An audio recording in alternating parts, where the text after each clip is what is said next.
Via de regra, na Wicca, o princípio criador é feminino. Tem tradições que prezam pela polarização das forças, o sagrado masculino e o sagrado feminino. Tem tradições que mantêm apenas o polo feminino, o sagrado feminino. Mas é uma profusão, existe uma grande quantidade de variações dentro desse assunto. Pode-se até dizer que pode ser um monoteísmo, cultuar apenas a grande mãe? Sim, né? O que não tem é dualismo, né? Essa questão dos princípios absolutos do bem e do mal não fazem parte das nossas crenças, né? A ideia do diabo não é uma ideia que pertence a gente. O Essa era a minha diabo, próxima pergunta, inclusive, que o diabo é um personagem da mitologia judaico-cristã islâmica. Não pertence aos bruxos, não aos bruxos modernos. Ah, tá, calma. Então vamos por partes aqui. Porque isso daí, assim, um dos maiores preconceitos, né, é assim, o bruxaria cultua o diabo desde a Idade Média ou antes da Idade Média já também não tinha isso daí. Não tem o conceito de bem e mal, é isso? As pessoas fazem o que elas querem por vontade própria, né? A ideia de que quando nós somos wiccanos e aceitamos a lei tríplice, a gente tem que ponderar aqui entre fazer o bem e o mal, o que é melhor, né? É uma coisa bem princípio da ação e reação. Se fala da bruxaria como um todo, se você pegar historicamente, tem momentos que são muito difíceis, né? Porque você pega religiões existiam centenas de religiões na Europa, de repente todo mundo foi aglutinado numa única religião cristã.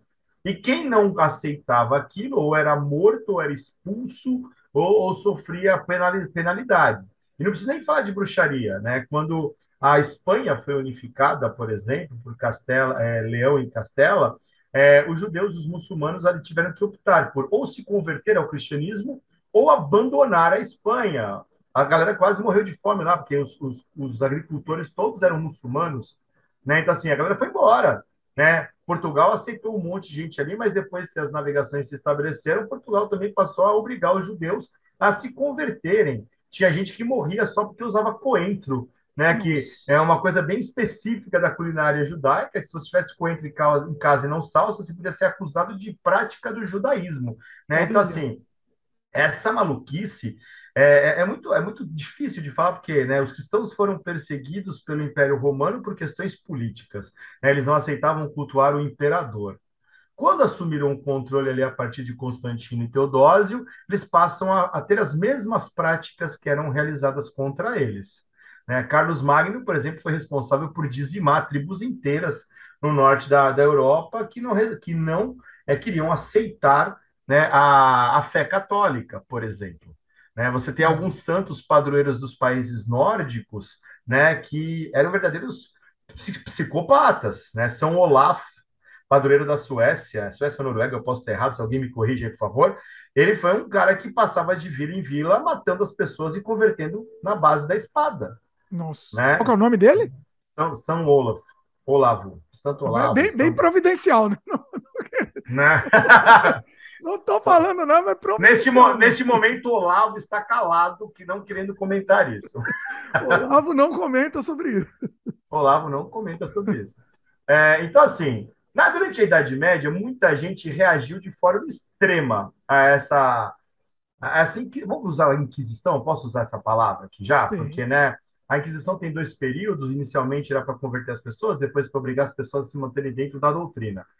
Mas a galera começava, né, extrapolavam. Então, você tem muita gente que, para atingir os católicos, fazia ali inversões religiosas, né? A gente cultua o demônio. Aí vem as histórias das missas negras, né? Padres pervertidos e coisas do gênero que transgrediam as regras e se encontravam. E aí tem muita lenda sobre isso, né? É um terreno muito pantanoso, porque vamos brincar feio, né? A cada 100 pessoas acusadas de bruxaria, 80 eram por brigas de vizinho. Nossa. A pessoa ficava presa lá se ela não morresse na cadeia lá, porque eram cadeias com condições péssimas de higiene, de humanidade, né? Ela era solta um ano depois. Aí sobraram 20. Dessas 20, os caras queimavam 10, né? O que essas 20 eram? Parteiras, benzedeiras, pessoas que sabiam fazer remédios com ervas, judeus, ciganos, muçulmanos. Aquela mulher que vivia sozinha na floresta e não queria se casar era acusada de ser satanista. Então, assim, é uma coisa muito escabrosa. E isso aconteceu tanto nos países católicos quanto nos países protestantes, né? Essas perseguições acirradas àquelas pessoas que eram diferentes, marginalizadas, periféricas, né? E isso atravessou o Atlântico e indo para os Estados Unidos, nas colônias do Norte, né? Os metodistas, os presbiterianos, os puritanos que se instalaram ali perpetuaram essas perseguições, essas violências, assim como os espanhóis e portugueses na América Latina, né?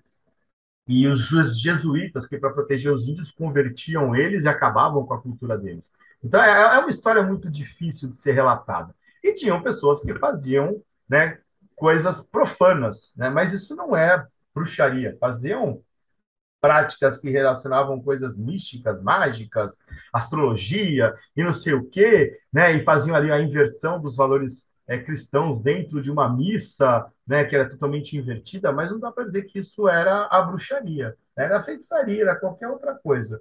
E não tem relação nenhuma com as práticas da bruxaria atual. Porque, assim, para você falar que um bruxo faz uma missa negra, para quem não sabe, né, aquela missa que é invertida do rito católico romano, onde eles profanam todos os símbolos cristãos, né, como uma forma de discordar, é, na bruxaria moderna não existe a crença no diabo. O diabo não é um personagem de nenhuma mitologia cultuada dentro dos ramos da bruxaria moderna. Ele é um personagem da mitologia judaico-cristã. Para você achar que o diabo existe, tem que aceitar a mitologia judaico-cristã. E não é assim dizer, olha, Jeová não existe. Jeová existe, ele é um Deus que nós não cultuamos. Quem cultua Jeová são os monoteístas, são os católicos, os ortodoxos, os protestantes, os muçulmanos, os judeus, né? Mas Mas, então, mas na mitologia, pode se chamar assim, não sei se pode chamar, na mitologia da bruxaria, na mitologia, falei, né? Não, não existe uma também só. Na verdade, vamos dizer, vamos centrar na Wicca, por exemplo. Não existiria, por exemplo, o Deus católico, ele não existe ou ele não é cultuado? Ou ele não existe? se você pegar uma pessoa que é radical, não reconhece. Mas Tá. aí é o radical, é o extremista. Né? Porque toda vez que a balança vai para um lado, quando solta, pende para o outro completamente. Né? Mas, assim, não é que Jeová não existe. Nós não cultuamos Jeová e nós não acreditamos nos princípios transcendentais do monoteísmo. Aquela ideia de que você morre, é finito e sua alma só volta a viver no fim dos tempos, porque existe um apocalipse, um Armagedon, ou seja lá o que for, né? O fim do mundo. Né? Não existe esse os deuses que nós cremos, que nós cultuamos, não são deuses onipotentes, onipresentes, oniscientes, que não se envolvem com a humanidade porque existe o livre-arbítrio. Né? Nós cremos que existe sim a intervenção divina e que eles estão presentes ao nosso redor e nós estamos, assim, nós somos parte deles assim como eles são parte de nós. Vamos brincar que é uma parceria? É uma parceria. Né? Você está aqui, eles estão ali e existe essa crença. Né? Não é aquele Deus distante que está lá no céu, olhando para a terra, esperando o mundo acabar para te julgar. Não estou dizendo que está errado ou que está certo, né? Mas isso não faz parte da nossa crença. Eu mesmo fui católico até os 20 anos. Né? Católico de ir em missa, fazer romaria, de fazer novena, de fazer rezar o terço, né? De cantar no coral da igreja. Então, assim, eu seria absolutamente hipócrita se eu falasse Deus não existe. Eu creio que existem muitos deuses, né? E o Deus dos cristãos não é um Deus que eu cultuo, né? Bem simples isso. Sim. Assim, segundo, já que a gente está nesse assunto, segundo a crença, o que que acontece depois de morto? Qual que é a crença sobre isso? Você pode conversar com 10 bruxos e 10 bruxos vão te explicar de forma diferente. Olha. Mas, sintetizando, porque é muito simples, é assim: a gente acredita na roda da vida, que é nascer, crescer, morrer e voltar a nascer.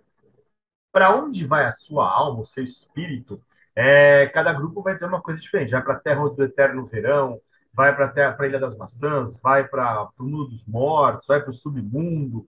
Depende daquilo que você cultua e cria, é a maneira como você enxerga isso. Mas na prática é o eterno retorno. Você nasce, cresce, morre e renasce. Tem gente que acha que esse renascimento sempre traz uma evolução para o espírito e para a alma. Tem gente que acha que não, que você vai viver do outro lado, depois você retorna.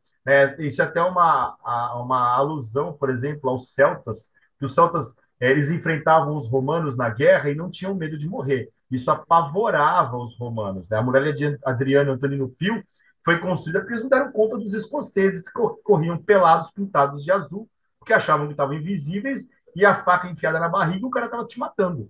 Né? Olha Por aí. quê? Porque não existia aquela crença de que eu vou morrer e vai acabar. Né? Eu vou morrer aqui, amanhã eu estou do outro lado da vida com os meus familiares que já morreram. E depois eu volto. Né? Que é uma coisa que tanto os celtas quanto os nórdicos acreditavam. Vou morrer na guerra, porque eu vou para o Valhalla, ou eu vou com os meus ancestrais, tal. Então, assim, é a ideia da continuidade, que é muito diferente dessa coisa transcendental do cristianismo, do islamismo, do judaísmo. Tipo, você morre, acabou. Aí, quando o mundo acabar, sua alma vai sair lá do cemitério, alguém vai julgar, pesar na balança, vai para cima, vai para baixo, sei lá para onde vai.